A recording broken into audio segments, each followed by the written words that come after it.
Shalom Beberajá.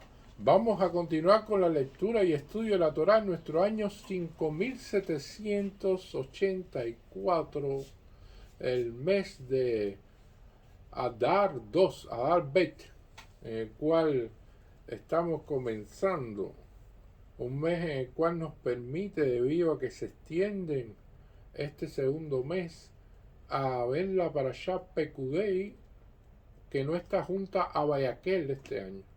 Generalmente nosotros la parashá anterior es la que estudiamos más, y la parashá Pekudei generalmente no hacemos un debate Torah sobre ella, pero ahora sí podemos hacer y profundizar en ella debido a la peculiaridad de que se lee, y con esta parashá termina el segundo libro de la Torah, el libro de Shemot.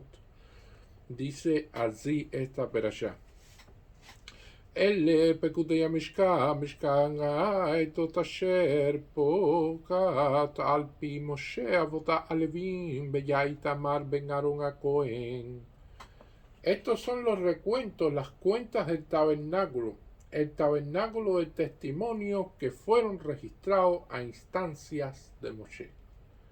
La labor de los levitas estuvo bajo la autoridad de Itamar, hijo de Aarón el Cohen. Y aquí estamos viendo que estos son los recuentos, estos son las cuentas, son cuánto oro, cuánta plata, cuánto cobre, cuántas telas y cuánta madera y todo lo demás que se recogió precisamente en todos los donativos que dio el pueblo de Israel para la construcción del Mishkan en el desierto. Y esto es un elemento interesantísimo que ponen los sabios aquí, porque esto es un informe de tesorería, es un informe financiero de las donaciones que se han recibido hacia los donantes. Hashem en ese momento ve esta cuestión como algo muy bueno, algo positivo. Y quizás una persona pueda pensar, no, esto es una ofensa, pero ¿cómo va a ser eso?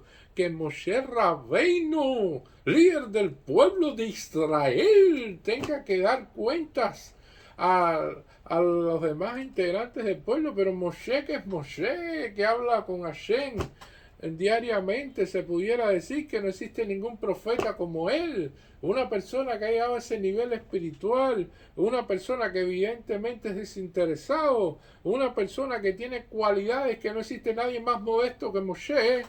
Bueno, nadie más modesto que Moshe. Moshe tiene que dar cuenta a los donantes. Y esto te lo pone como ejemplo, porque si Moshe lo hizo, entonces ¿cuánto más nosotros tenemos que hacerlo? Y este es un elemento fundamental a tener en cuenta aquí con respecto a un calvaome de que se puede establecer sobre esto. Y no es una cuestión de que Hashem vaya a desconfiar de Moshe, pero es una de las cuestiones que va a hablar de la transparencia de lo que ocurrió en la recogida de este dinero que es santo, porque es para una obra santa y que fue dado por la congregación de Israel. Y tal es así que nosotros vamos a ver en las distintas leyes de cómo se manipulaba el dinero que se recogía en esta que ahora vimos la parashá de Shekelim, del medio shekel y todas estas donaciones que se hacían en el templo. Nosotros vamos a ver de que los kohanim debían usar prendas sin bolsillo.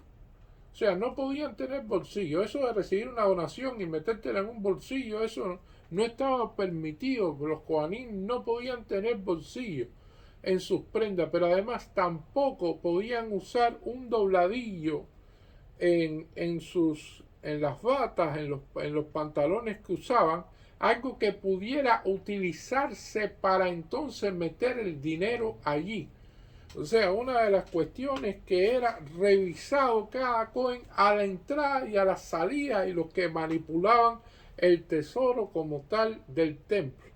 Y esto era una cuestión más allá de la confianza, porque era una de las cuestiones que traía la tranquilidad de que al Israel, la tranquilidad del pueblo de Israel, la tranquilidad de los donantes, y por supuesto que traía también un elemento de conocimiento, de Jomá, Binah y Da, o sea, de sabiduría, de conocimiento, de entendimiento de cómo se deben manejar estos dineros comunitarios y cómo se deben ser cuidadosos con estas cuestiones. En el caso evidentemente de Moshe, alguien tan elevado como él, Hashem no tenía ninguna desconfianza de Moshe, ni nada por el estilo, ni para él fue una ofensa como tal, ninguna de estas cuestiones, pero así evitaba las malas lenguas, sí, porque a nivel de Midrash está escrito de que las personas decían de que cómo Moshe se había enriquecido, de cómo Moshe tenía tanto dinero, pero había que recordar que cuando Moshe bajó con las segundas tablas de la ley, porque estamos viendo la parashá Kitizá, el pecado del becerro de oro anteriormente que habíamos visto, y todas estas cuestiones, cuando Moshe baja con esas segundas tablas que el pueblo de Israel es perdonado, ahí había zafiro, ahí habían una serie de estos elementos preciosos y realmente caros, que en los cuales Moshe se surtió de ellos y Dios así se lo quiso para que Moshe tuviera lo necesario y más fuera una persona rica. Pero no obstante, las personas siempre hablaban y decían, este Ben Amram, porque el padre de Moshe, su nombre era Amram, este hijo de Amram, cada día tiene el cuello más corto, como que era una persona, Bashalom Bar Minan, que estaba malversando los donativos del Mishkan. Y entonces, haciendo este informe, le cayó la boca, aplacó las malas lenguas que siempre van a existir, porque no vamos a estar exentos de eso. Por muchas informaciones que usted dé, siempre va a haber alguien que va a decir de que se opone a lo que usted dice, y aunque lo demuestre, porque no es decirlo, demostrarlo en todas las facilidades que nos da el mundo moderno.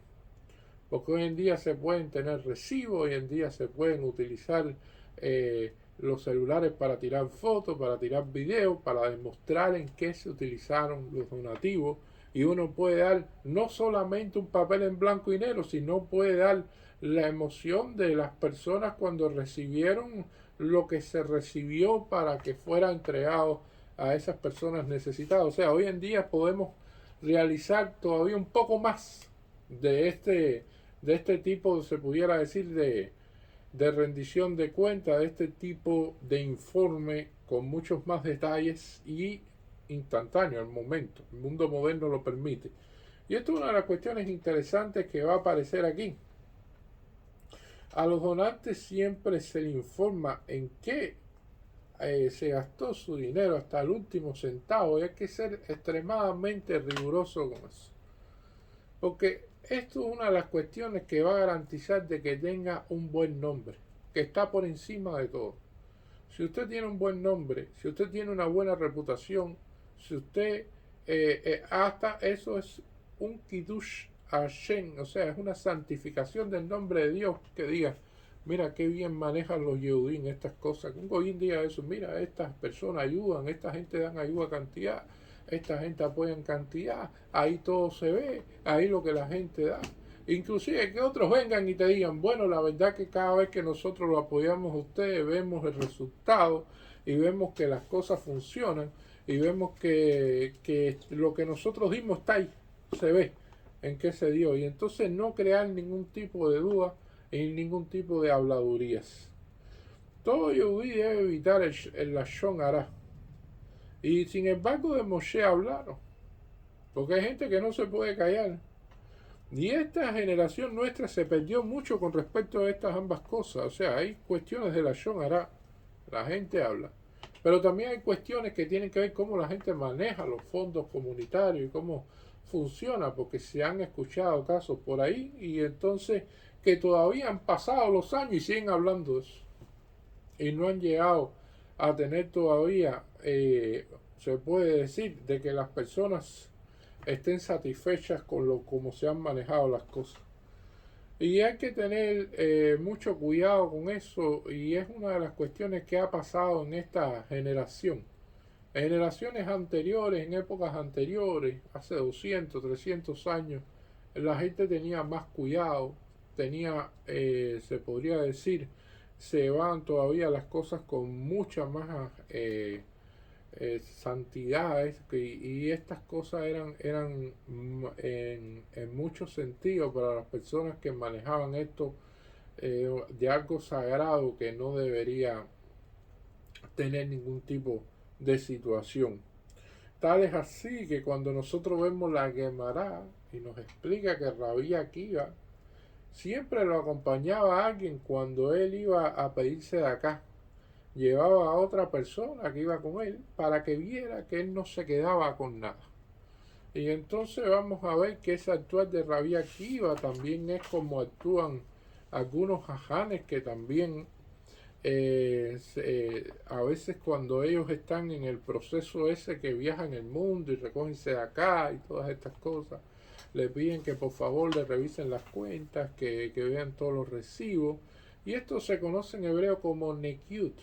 O sea, esto es limpieza, y no es la limpieza física de que alguien que se bañó ni nada por esto tiene que ver con la transparencia de las personas, de los donativos y todas estas cosas, que es lo que hace en definitiva la santidad de una comunidad también. Rashi nos explica mucho de estas cuestiones, y porque aquí dice, aquí están las cuentas del tabernáculo. A Mishkan, Mishkan Edot. Dice, entonces dice, bueno, ¿y por qué se dice la palabra Mishkan dos veces aquí? Viene seguida una de la otra. Y entonces algunos dicen, bueno, Rashi dice es que hay una coma en el medio. Estos son las cuentas, los recuentos del tabernáculo, coma, el tabernáculo del testimonio. Y entonces quieren hacerle esa cuestión de que se dice dos veces Mishkan porque iban a haber dos Beit Amidash que iban a existir.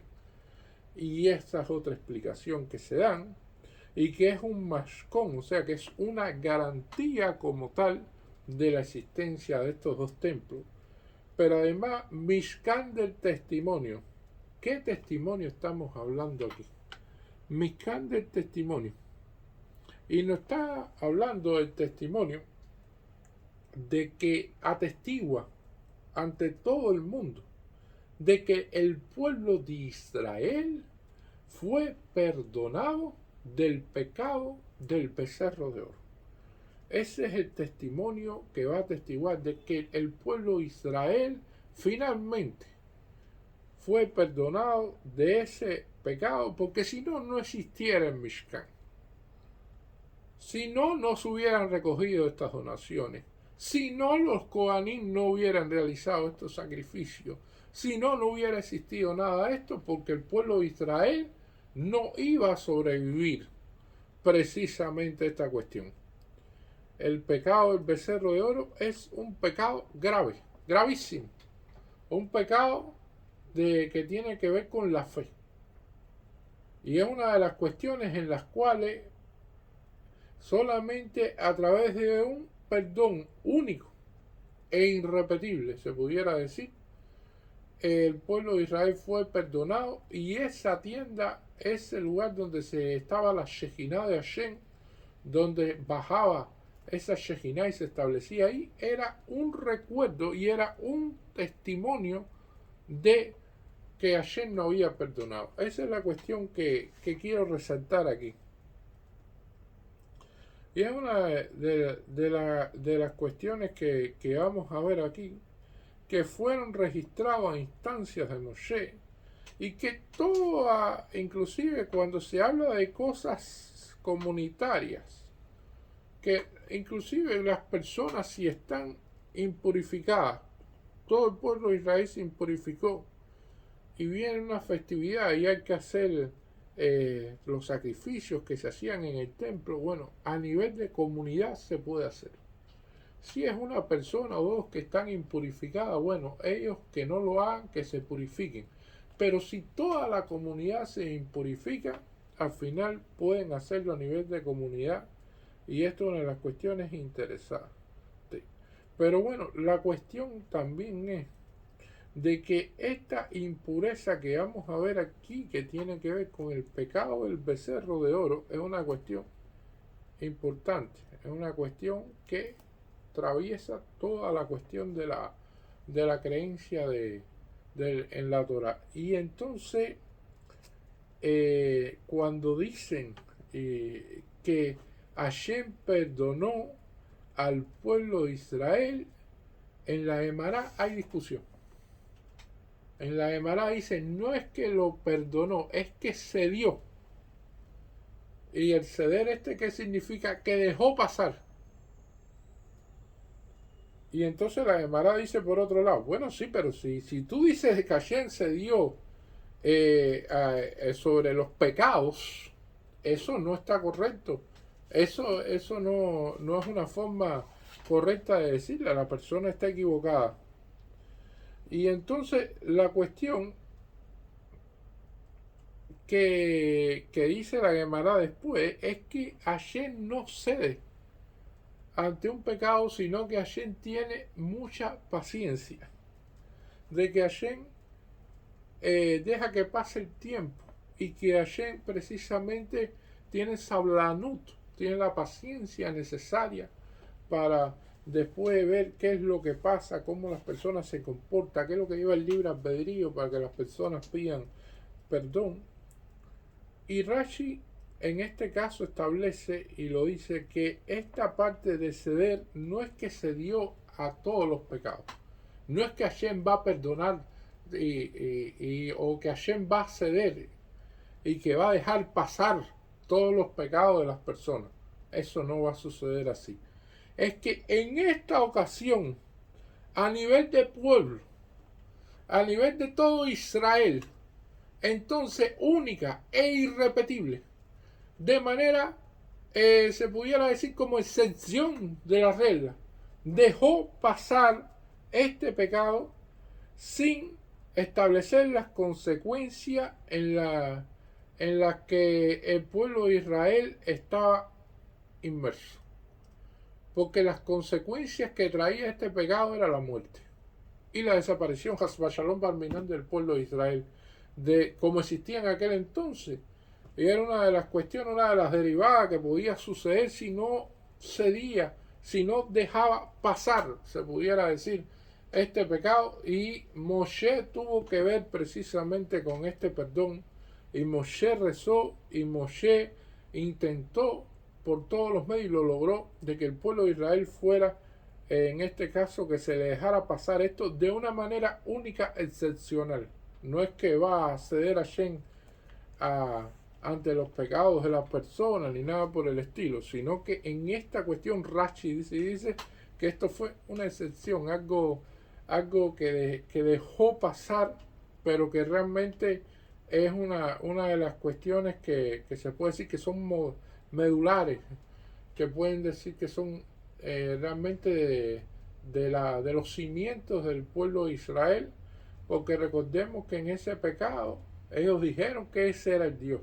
Eso dijeron que el becerro ese era otra cosa. Y entonces Hasbashalom Barminan hubo en ese momento esa situación. Aquí vamos a ver que la labor de los levitas estuvo bajo la autoridad de Itamar, el hijo de Aarón el Cohen. Y esto es una de las cuestiones interesantes. Los levitas eran supervisados por alguien que no trabajaba directamente con ellos, sino que era el hijo de Aarón, que estaba encargado precisamente de supervisar estas cuestiones. No es el mismo el que trabaja en el Beit Hamikdash, el que hace la Odá, que el que supervisa las cuestiones que tienen que ver con los fondos del Beit Hamikdash. O sea, eso traería, según nos dice la Gemara, un conflicto de interés. Y hay muchas cuestiones en el mundo que traen conflictos de interés. Porque, por ejemplo, en la medicina moderna, si usted le dice a una persona que es cirujano de que vaya a operar a su hijo, bueno, esa persona que es cirujano que va a operar a su hijo, entonces ahí en la medicina inclusive se ve un conflicto de intereses, porque ¿qué es lo que va a suceder? De que esa persona, en el momento que tenga que operar a su hijo, que tenga que hacer un corte determinado en su hijo, va a tratar de hacer el corte chiquito, que no sea, que no le quede entonces es muy grande, que no se vea porque es su hijo y además porque le tiembla la mano, porque es su hijo, se pone nervioso, una serie de cuestiones y entonces teme más, sufre más y entonces todas estas cosas recaen a que al final no haga un trabajo con toda la conciencia determinada y todas las cuestiones, porque hay algo que pesa sobre él, que es la propia sangre. Y dice, es mi hijo. Espérate, no, porque entonces yo me puedo equivocar y entonces mira las consecuencias y entonces todas estas dudas y todo ese nerviosismo y todas esas cuestiones puede traer un conflicto de interés evidentemente cuando le hace ese tipo de operación y por lo tanto no debe realizarla otro colega que realmente es una persona que no tiene un parentesco directo. Y es lo mismo que sucede en un tribunal. En un tribunal no van a poner al juez a juzgar a su hijo, porque como es su hijo el que está siendo juzgado ahí, evidentemente yo no quiero que mi hijo sufra ni que mi hijo tenga una sentencia fuerte y firme. Yo quiero que mi hijo tenga una sentencia con rajamín, con misericordia, que sea tratado de una manera con deferencia, porque es mi hijo. Y entonces, evidentemente, hay un conflicto de intereses. Igual que una persona que puede recaudar cosas y fondos y cosas, pero que tiene muchas deudas y que tiene muchas cuestiones y tiene muchos gastos, entonces hay un conflicto de interés, evidentemente, en las recaudaciones de esa persona porque él puede en algún momento cometer algo que no es debido correctamente con estas cuestiones. Entonces, esto es una de los elementos que hay que identificar aquí. Aquí la cuestión en todo momento que explican los rabinos y siempre han dicho sobre esta perashá es que ser correcto en todo momento y ser transparente. Y por ejemplo, aquella persona que tiene una deuda y no la puede pagar en ese momento, en vez de esconderse, que es como acostumbran a hacer los goyín le deben dinero a alguien y enseguida se esconden. Y entonces no aparecen y entonces la gente le pregunta, bueno, ¿y qué pasó? Y no te hablan claro, nunca te hablan claro. Y entonces no te quieren decir, bueno, y entonces, ¿qué pasó? ¿Qué es lo que, cómo fue? ¿Por qué no me has pagado? No, la persona trata de evitar, tú lo llamas y no te responde. Todas estas cosas que siempre vemos en comportamientos de Goyín.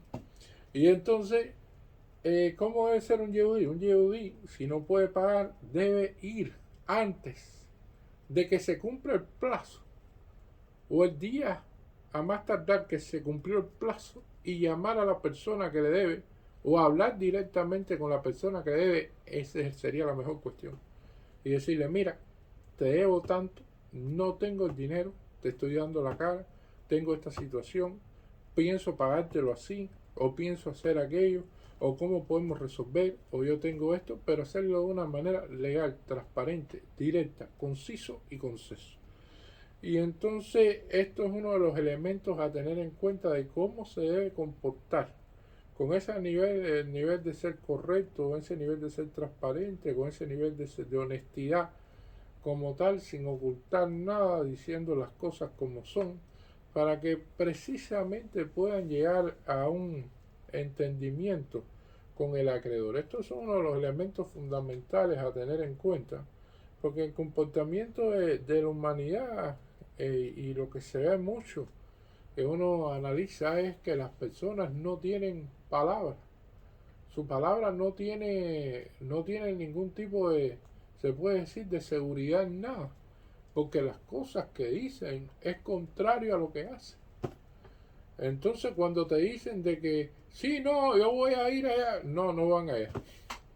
Entonces tú tienes que interpretar muchas veces las cosas en sentido contrario.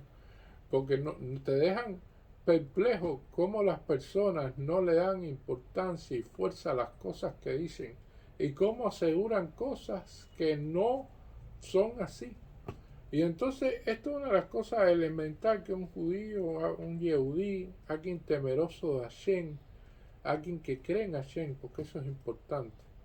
Porque la persona que no cree en Hashem, la persona que no es religiosa, la persona que no tiene que saber que Hashem está por encima de nosotros y que está en todo momento mirando cada una de estas cosas, evidentemente esto no forma parte del comportamiento de ellos, nada de estas cuestiones que se están viendo aquí.